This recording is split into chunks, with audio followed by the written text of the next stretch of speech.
John Palmer and Denny Conn join me this week to discuss simple homebrewing. This is BeerSmith Podcast number 247.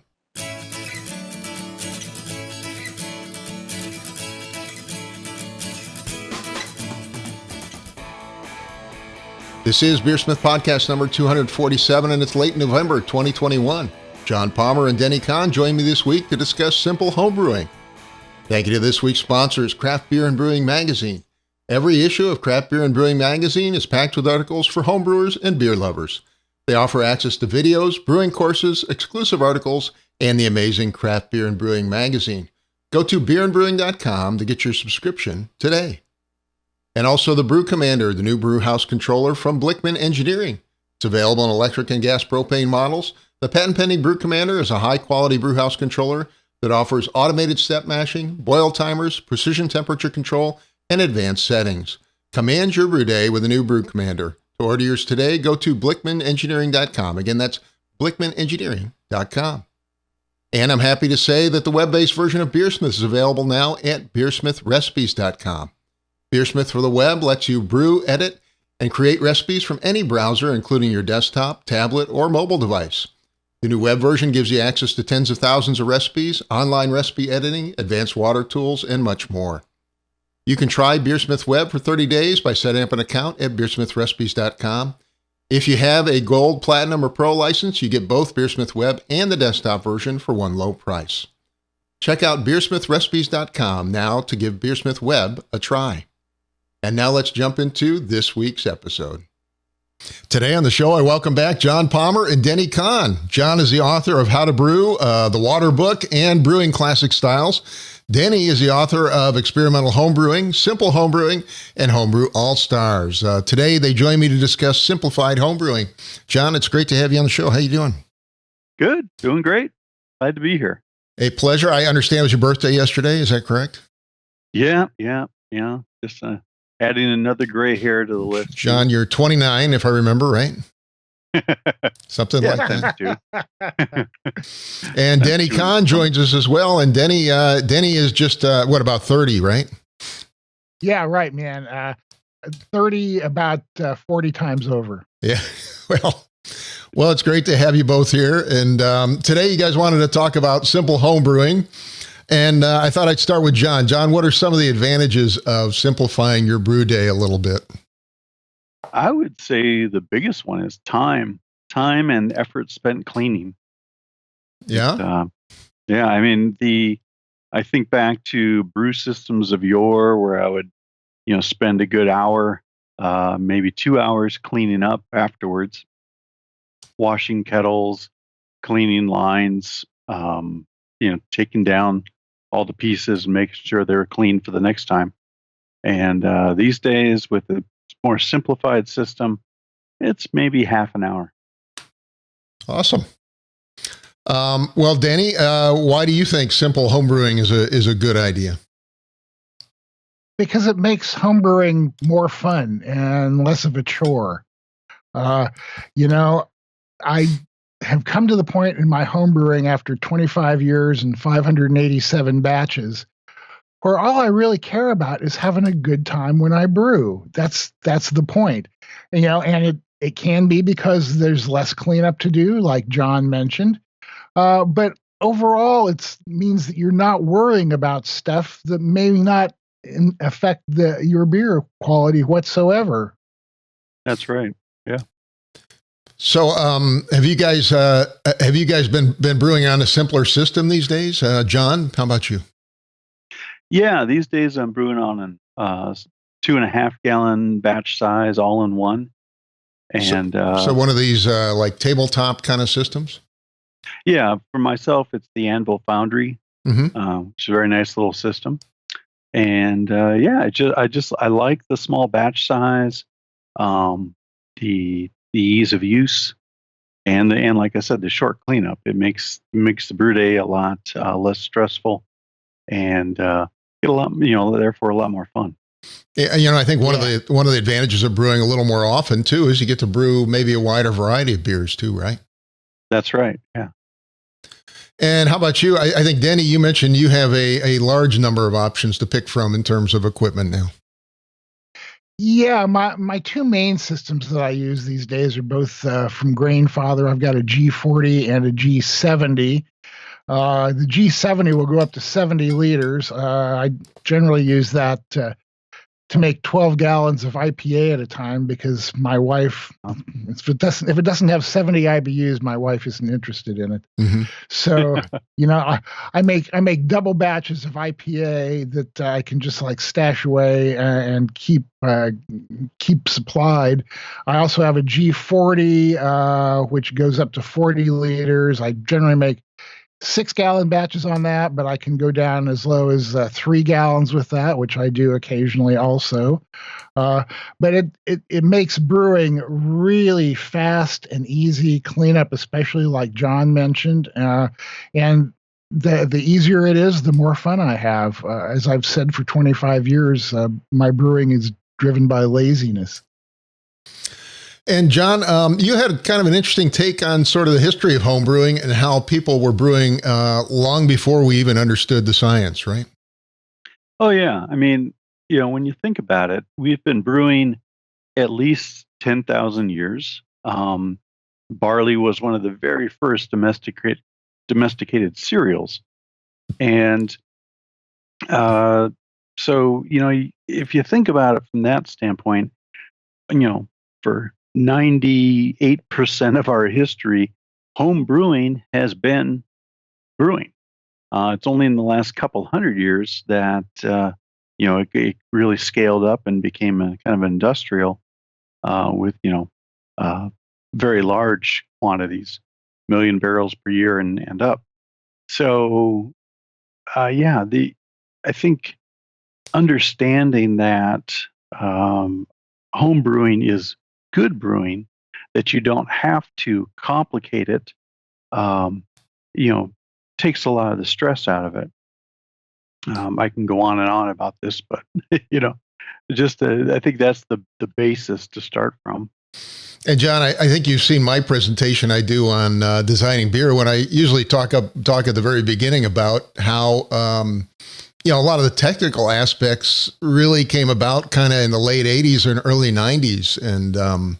And because of that, and because at that same time we were kind of developing the early internet, the technology people dominated the conversation really at that point and led us down a road that I think made homebrewing more technical than something like, winemaking or mead making. Yeah, that's a good point. And I think as so many of today's homebrewers, at least I suppose, Brad, our generation, who learned in the 80s and 90s, we had no recourse except to look to commercial brewing for, how to, and the instructions and why it works and how to do it. But you have to realize they were dealing with a scale much different from the homebrew level. They had to solve problems that we often don't have to at the homebrew level. So yeah, we unnecessarily, needlessly complicated things. Sparge arms, fly sparging, all these various things that enable brewing at a large scale really, are less critical and even in some cases unimportant at the homebrew level. 10 gallons worth. So, yeah. Man, and you used a phrase that I use often, which is needlessly complicating things. Malted barley wants to become beer. Just do your thing and get out of its way. Yeah. Well, Denny, it's fun that. Go ahead. I'm sorry. It's funny to think that beer was probably the original food product from barley, because if you think about the barley kernel itself, rock hard right off the stem. What do? Well, you soak it in water. And as you soak it in water, it hydrates, it gets softer, and it starts to germinate. And, when it starts to germinate, you are effectively malting it. And if you let that malting proceed a little bit further, now that water that it's soaking in can become a little sweeter as starches get converted to sugars, which invites yeast to, from the air to drop in and have a meal. And the next thing you know, you've got a very elementary beer starting in this bucket of wet barley. So, beer was one of the very first food products made from cereal grains. So, Denny, I mean, between Prohibition and 1978, we really kind of lost a lot of knowledge. People made beer at home before that, and now we didn't really pick that knowledge up again until the 70s. And unfortunately, when we did, until the 90s, really. And unfortunately, when we did, it became really technical. Yeah, it did. And I think if you go back, I think probably one of the books that really was a progenitor of the homebrewing craze was Fred Eckhart's book, which was actually a very, very simple, straightforward book, probably because it dealt mainly with extract. And then after that, probably the next milestone in homebrewing was when Charlie Papazian came out with the new Joy of, or the Joy of Homebrewing. And that started getting a little bit more technical because it was dealing with grain and mashing and stuff like that. But then by the 90s, the 80s, like you had mentioned earlier, we had a whole bunch of technical geeks getting into homebrewing. The maker culture it extended to the computer industry as well as just hippies like me. As people started getting into homebrewing, they started coming up with things to make it more and more technical, kind of basing it on commercial brewing. Commercial brewing, as John had mentioned, is very different than homebrewing. Different scale, different equipment, different purposes, right? In commercial brewing, let's face it, it's not about the beer. It's about making money for the stockholders. And maybe more so then than it is now, because now we have craft breweries where they're at least somewhat committed to the beer, but it's still a business. You still have to do things that are going to make money. You still have to find the fastest, easiest, and most efficient ways to go through the brewing process so that you can maximize your profits. As homebrewers, what we should be looking at is maximizing our enjoyment, because we don't have a board of directors, unless you count your wife, to answer to. No, I agree. And I think part of the problem, too, is that whole conversation that happened in the early 90s was dominated by geeky engineers and scientists like John and I, because they had access to the early internet. Right, John? That's right. Yeah. It was a way to, not have to work. Could spend, an hour or two every day combing through the Rec Crafts Brewing News Group and Homebrew Digest and other early things. So, it was a great way to blow off a few hours. I can remember looking at diagrams back then that people would post, like, say, on Rec Crafts Brewing or talk about on the Homebrew Digest, of these, like, 3-tier systems with pumps and all this stuff. Oh, yeah. And I couldn't even fathom how they worked, because I didn't know why you would need that. I didn't understand. Now, eventually, that became the way to do it. So, I had some semblance of that. But I think it was part of that process of looking at those systems and not being able to figure out what they did and how they all worked that led me to the original, like, cheap and easy brewing system with the toilet hose in a cooler, because kind of, if that evolved from something that someone had talked about on the Homebrew Digest, and you remember Bob Regent? He was like a big proponent of that back then. So so my initial homebrewing system was kind of a reaction to all the complication of things, and the beginning of my realization that it doesn't need to be like that. Yeah, right.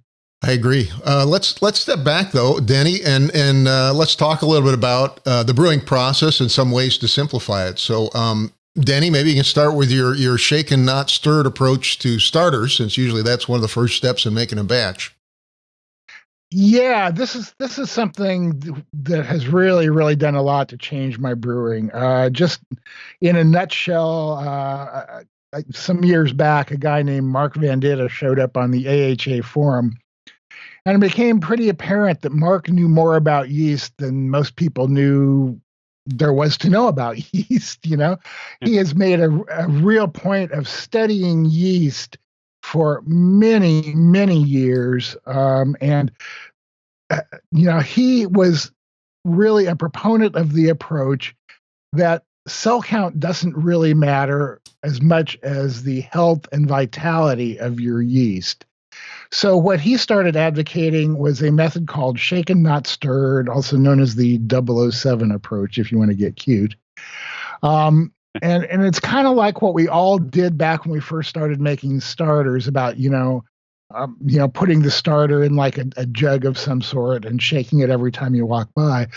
Except Mark's approach is that you put a quart of wort, 1035-ish wort, into a gallon container. It's very important that the container is 4 times the volume of the wort that you're using.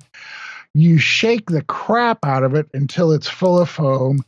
You pitch your yeast into that, and 24 hours later, you pitch the whole thing when the yeast is at high kreuzen and going crazy. I was really skeptical of this, being a dyed-in-the-wool yeast calculator stir plate guy. Mm-hmm. I tried it. It was faster because I didn't need to put it on a stir plate for a day or two, then go through several days of crashing and decanting. I felt like I was getting healthier yeast out of it because the results I was getting were at least as good, if not better, than the stir plate result, because the yeast didn't go dormant in the meantime. It was still healthy and active when I pitched it in. And, that was it for me. Once I proved to myself that worked, I couldn't even tell you where my stir plate is anymore. It's around someplace hidden in the piles of brewing equipment I don't use anymore, I guess. But, it just convinced me that there are other ways to do things when you're a home brewer that will increase your enjoyment while not negatively impacting your beer quality. John, there's been we talked a little about the trend since COVID hit, in particular towards smaller batches, but can you tell us why these simple, largely brew in a bag style systems have really taken over? Yeah. As we've been talking, we started off trying to emulate commercial brewers in the 90s, 3-tier systems, separate lauter tons, sparge arms, whirligigs from the hot liquor tank, 3 separate burners. I mean, a lot of equipment. And they made good beer, and they made a lot of beer. But when you take a step back and say, okay, I'm not going to try to brew, 10 gallons. I'm going to stick to 5, or even to come down to 3. It increases your options. Brew in a bag is the ultimate in simplicity these days. I mean, it's even a step more simple than the strainer hose in the bottom of a cooler approach. Mm-hmm. That Denny was talking about. So you simply have a paint strainer bag or a nylon bag inside the kettle, pour your grain in, your water, stir it up, let it sit for the hour, and then lift the bag out to drain, and there's your wort. So that's really a one vessel cleanup. All-in-one systems such as Grainfather and Anvil Foundry take that one step further, where you internalize the heating element. You have a metal grain basket or a grain bag, if you will, but it allows more temperature control and kind of a self-contained unit as opposed to say a pot on the stove. Mm-hmm. And you don't have a abstracted question, but sorry, Denny, go ahead. John, you may remember from Simple Homebrewing. I should point out, John was our technical editor on Simple Homebrewing, mm-hmm. and I really owe him a great debt of gratitude for not just saying, "You stupid idiot, you can't do that," but in Simple Homebrewing, I outline a brew in the bag method with a 20-minute mash and a 20-minute boil. just to take things, even one step farther. And it works brilliantly. And people would not have thought you could do that. But, I get 75% efficiency. I get great beer doing it. And I can whip out a 2 to 3 gallon all grain batch in just a couple hours doing that. Yeah. In large, it's what's interesting about that, Denny, is that in large part, our ability to do a 20-minute mash has been facilitated by all of the development in barley varieties over the last couple 100 years. Indeed, and malting process. Yeah. It's interesting to look back at historical documents, historical brewing texts that describe the malting process of 200 years ago, where it would take 5 days, to complete the malting process, steeping and germination. And then even so, their ability to produce a lot of malt, what do they call it? A batch of malt, or I think they have another word for it, a piece of malt that was consistent in terms of its modification and how malted it was very inconsistent at that time. As barley varieties have been further developed for better agronomy, higher enzyme levels, and frankly, able to malt easier. Malting process has come down from 5 days to about 3 days in some cases. So we're able to make beer better than ever. And we can thank the commercial breweries for that, because obviously the maltsters are making the malt for them and not us. We're just the beneficiaries of that. And so they need to be able to have malt that is going to convert quickly and easily. I just got 4 bags of malt from Crisp because they're reviving some heritage varieties. And it's real interesting to see the difference. 2 of these varieties, the Plumage Archer and the Chevalier, both require long mashes and step mashes, because those varieties historically, that's just the way they were. On the other hand, they sent me a batch of their number 19 Maris Otter, and that stuff will convert if you just look at it, even though it's a heritage variety. But that does speak to how the newer varieties of malt that have been developed for ease of use, and that's what commercial breweries need. Most commercial breweries do not want to be doing decoction mashes. They would just as soon not even do step mashes. They want to get that in there they want to create a wort with the least amount of energy usage and the least amount of manpower, because that keeps their costs down. Yeah. Well, Denny, can you talk about how to carry a lot of traditional, maybe technical brewing practices over to a simplified approach, like making mini batches in the kitchen with your brew-in-a-bag system? Well, there are some crossovers there, but in a lot of ways, you just kind of have to get into a different mindset about it. Obviously, you're still mashing, but again, you're taking advantage of some of these newer malt varieties that can convert in 20 minutes, and so you can move on. So it's like, you're using the traditional mashing process, but you're adapting it to the newer malt varieties that we have available to us, to give you advantages that weren't available before. Mm-hmm. And John, do you have a few tips on simplifying the mash and the boil? Well, yeah. Today's malts convert quickly. As Denny says, I think it's within 20 minutes. I think you're at least 75% of conversion, if not more. That's what I've found. Yeah. And as you go, increase that time from 20 minutes to 30 to 40 minutes, that percentage creeps up. It's exponential at first, but then it levels off. So essentially at the end of an hour, you are 99, 0.9% converted, all the available starches. And of course, that depends on probably on the malt you're working with and the enzymes available. But exactly. all the malts we have are super enzymatic now, right? Yes, yeah. At least twice the enzyme capability of 200 years ago. So things convert well, and that allows you to take less time in the mash. And we typically do an hour-long boil, but part of that is for hop utilization, getting more bitterness from our hop charge. As you change the styles of beer that you're brewing, you may be using more, late hop additions for the majority of your bitterness, whirlpool additions, and hop steeping and dry hopping. So that can also shorten your boil time.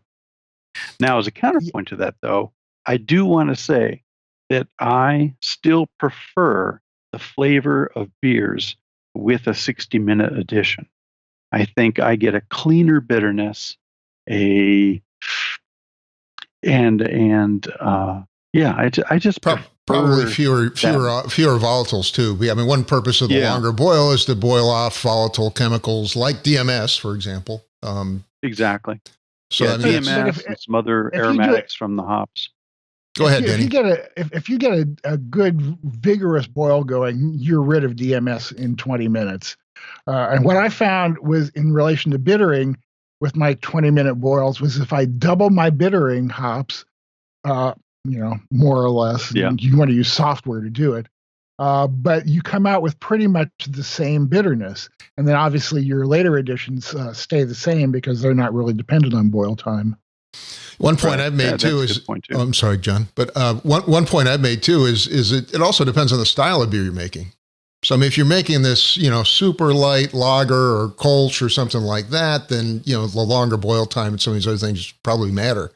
But if you're making something like an Irish stout or a porter, a lot of those off flavors are never even going to show up, right? John? That's a good point. Yeah. John, did you want to add to that? I apologize. I cut you off there a minute ago. No, I think that covered it. Okay. Well, John, or I'm sorry, Denny, do you have any thoughts on making fermentation itself just a little bit easier? We talked about maybe cutting down the mash and the boil, but how can you help control the fermentation, still make good beer? That's a very challenging question, Brad. When you sent the outline over, I went, let me think about that for a minute. What I came up with is obviously one of the major keys to beer quality is being able to control your fermentation temperature, right? And we all go, it's like, I was using a chest freezer for years to do it. And now I have conicals that are hooked up to a glycol chiller and, I can heat and chill them as I need to. But my original method of controlling fermentation temperature was to put the fermenter in a tub of water and add ice to cool it down or put an aquarium heater in the tub of water to warm it up if I needed to. And it's a bit labor intensive. You have to check it a time or two a day and adjust and deal with it as necessary. But it's very, very effective. So it would not actually be simplifying things in terms of the labor required, but it simplifies things in terms of the money you spend and the amount of space it takes to control your fermentation temperature. And if you're brewing 2 or 3 gallon batches, then you have a smaller fermenter likely, and it makes it even easier to do that kind of thing. Yeah. John, I think going to a passive fermentation temperature control is a way to simplify your home brewing. As Denny said, it's if you want to take technology to a good place, active fermentation temperature control via temperature controllers and a glycol system is the way to do it, because you get very fine control. But going back to history, cellars, a cellar or a basement has less temperature swing, less temperature change. And from there, it's merely a matter of selecting a yeast that favors those temperatures for fermentation. And that can you can simplify your home brewing that way by simply not worrying about temperature control because you've got it environmentally. Denny? Yeah, and to take that a step further, take advantage of the seasons, right? Right. When I first started making lagers, I would only make them in the winter because I could set the fermenter out in my garage and it doesn't get down to minus 20 here or anything like that. So I could just use ambient temperatures to brew lagers. And this really gets back to the way that brewing traditionally was, right? I mean, like for instance, stout developed in Dublin because of the water that they had there. German brewers started brewing lagers during the cooler times of year and then lagering them in caves to take advantage of environmental conditions. So, I think that really has a lot to do with it too. Go with the flow. Don't try and swim upstream. Mm-hmm. Yeah. Yeah. John, can we make bottling or kegging a little easier as well? I think the best way to make bottling easier is to move to kegging. That's just what I was going to say, man. Probably not. I think anybody has a keg would probably agree with you, but even that gets to be a drag after a while. I was out in the garage the other day kegging 2 batches and going, this is so boring. I'd much rather be brewing. I'm going, you are so spoiled, dude. Yeah. I don't know. I mean, for me, kegging does not take that long, Denny. I don't.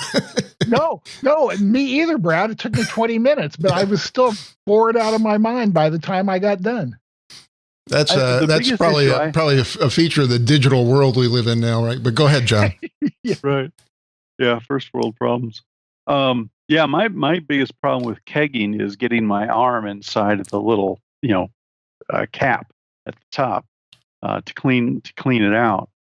So I've had to invest in a couple of longer handled scrub brushes to get down in there and clean off any gunk, I have leftover yeast and so on. Toilet brush. Yes.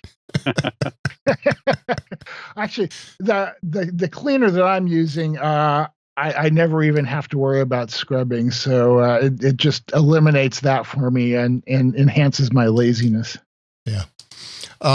Back to you, John. Any final thoughts on bottling or kegging? I think we are blessed technically with no rinse sanitizers. That's a big improvement in terms of flavor stability for us as modern homebrewers that they didn't have even 50 years ago. Mm-hmm. Being able to sanitize something thoroughly and simply turn it upside down to drain and not have to worry about boiling water to rinse it or anything like that is a big help. Mm-hmm. Well, over to you, Denny. How can you preserve the quality of the beer while still simplifying and enjoying your brew day? I think that is coming from,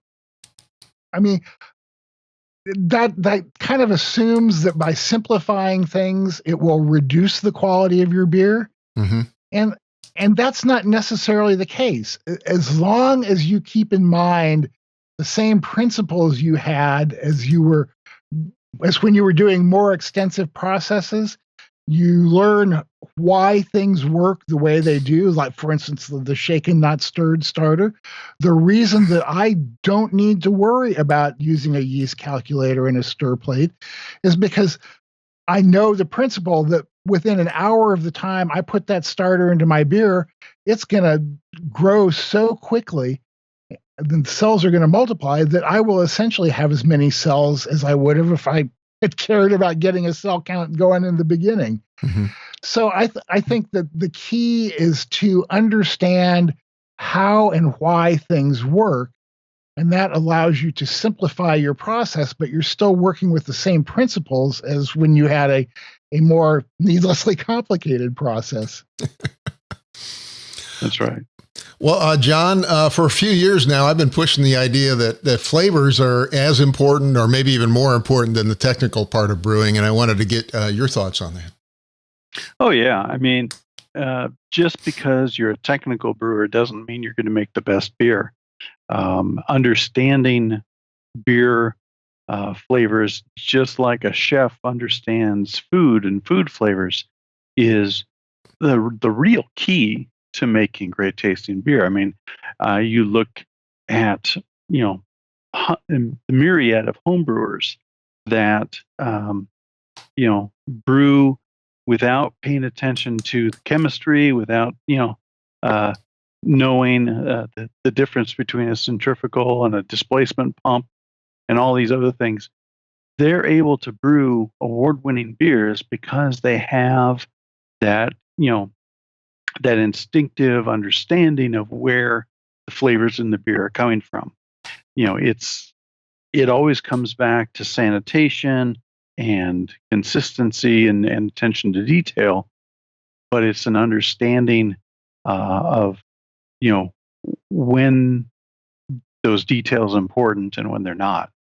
I agree with you, Brad, that if you understand where the flavors in the beer are coming from, both from ingredients as well as process, fermentation, temperature control, pitching rate, all that kind of stuff, then you can brew great beer without really worrying about specific numbers. And Denny, your thoughts on understanding the subtle differences between like Crystal 60 and brown malt, for example?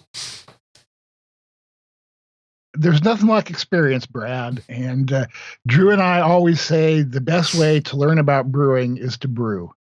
When you're learning flavors, that's pretty much what you have to do. Then once you start getting that idea, those feelings going, that understanding, then you can kind of like say, use your taste imagination to think about how this is going to go with that and how to put them together and what kind of process to use to get the flavors you want. I saw somebody on Facebook today making a moon pie beer, and they were putting like moon pies and marshmallow fluff and all that stuff into the beer. That is the wrong way to go about it. Yeah. You want to recreate the experience, not the ingredients, right? So by learning about flavors, by then using your taste imagination to put those flavors together in your head, that's what comes out the other side. Because for most of us, those flavors are why we're brewing. But now, as John and I have talked about several times before, there are different reasons that people brew. For some people, it's the beer. For some, I know people who prefer building the equipment more than they like brewing, almost more than they like drinking the beer. I know people who like geeking out over every little aspect of recipe design and stuff like that. We had this discussion on the AHA forum recently, and there was a guy who said, man, once I get the recipe design, the rest of it is just labor I have to go through, and I really hate it, So everybody has their idea of what makes brewing fun, right? So just because I say I do things like this doesn't mean that you need to do it that way also. I think that what we're getting at with all of this is that you need to look at your process, look at what you enjoy, look at things that you don't enjoy as much, and find a way to make homebrewing fun, whatever your definition of fun is. That's a great point. Yeah. And John, your thoughts on preserving the fun while still making good beer, hopefully? Well, for me, it's trying to incorporate the maximum amount of laziness into the greatest amount of flavor. I enjoy building equipment. For instance, I've never had so much fun in homebrewing as when I designed my very own gas-fired automated rim system, where I had built a little control panel with switches and dials and temperature readouts that I could just stand there and flip knobs and brew from one location, and it worked. It worked pretty well once. And then I had to clean. I noticed you're not brewing on that system anymore, though. So yeah. The cleanup was a real bit. It was but I had fun designing it. Building something like that would be my idea of hell. I would just keep thinking, man, I would much rather be brewing than dealing with all this kind of crap. And that's the whole point there, that everybody has their parts of the brewing that is the reason they do it. Right. So the idea is this is what our book Homebrew All-Stars was all about too, finding what kind of brewer you are, what really made it worthwhile for you. So, go out there, figure out what it is you love about brewing and maximize that. My motto is always the best beer possible with the least effort possible while having the most fun possible. Because that's, if you're not having fun, you're doing it wrong. Yeah, that's it. That's it right there. Well, thank you guys. Really appreciate you coming on the show today. We are running out of time, unfortunately, but John Palmer, thank you so much for being here. Sure. And Denny Conn, a pleasure having you as well. Always a pleasure, Brad. And John, thank you so much for joining us today. Oh, yeah. I really enjoyed it. And today my guests were John Palmer, the author of the best-selling book, How to Brew, and Denny Conn, author of Experimental Homebrewing and Simple Homebrewing. Thanks again, guys. John and Denny. Appreciate it. Thanks, Brad. A big thank you to John Palmer and Denny Conn for joining me this week. Thanks also to Craft Beer and Brewing Magazine. They offer access to videos, brewing courses, exclusive articles, and the amazing Craft Beer and Brewing Magazine. Go to beerandbrewing.com to get your subscription today. And also the Brew Commander, the new brew house controller from Blickman Engineering. It's available in electric and gas propane models. The patent-pending Brew Commander is a high-quality brew house controller that offers automated step mashing, boil timers, precision temperature control, and advanced settings. Command your brew day with the new Brew Commander. To order yours today, go to BlickmanEngineering.com. Again, that's BlickmanEngineering.com. And the web-based version of BeerSmith is available now at BeerSmithRecipes.com. BeerSmith for the web lets you build, edit, and brew recipes from any browser, including your desktop, tablet, or even your phone. You can try BeerSmith Web for 30 days by setting up a free account at BeerSmithRecipes.com. If you purchase a Gold, Platinum, or Pro license, you get both BeerSmith Web and the desktop version for one low price. Check out BeerSmithRecipes.com to give it a try today. I'd like to thank you for listening, and I hope you have a great brewing week.